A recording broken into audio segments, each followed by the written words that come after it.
Hi, my name is Darby Mohon. I am a double major biochemistry and Spanish. I am a sophomore and I am working on the oxalis project.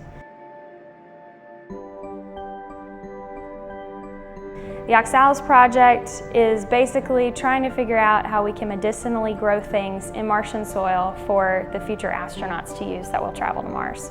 About a year ago, almost exactly, I went to Dr. Province and I said, I need to do some kind of research. I'm not sure what, but then he said, how would you feel working for NASA? And I sat there for a second and I said, of course, I'd love to work for NASA, like who wouldn't? We began to think through ideas and decided that we wanted to do something a little more medicinal in growing for Mars.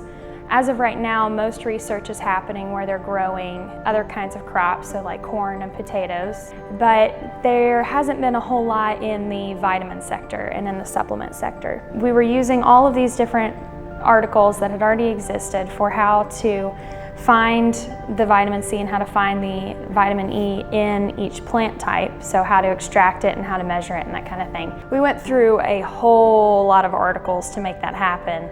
And it was trial and error, trial and error, trial and error, over and over and over again for about a period of 2 months. And then one day we cracked it. That joy of, you got it, like you figured it out and you found the solution to the problem. It just makes my heart so happy. In the research world, failure happens more often than success happens, and that's okay, that's part of the game.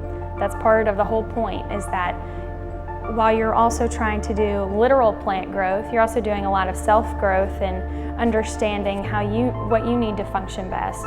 Being able to help the future people that are going to travel to Mars is kind of incredible.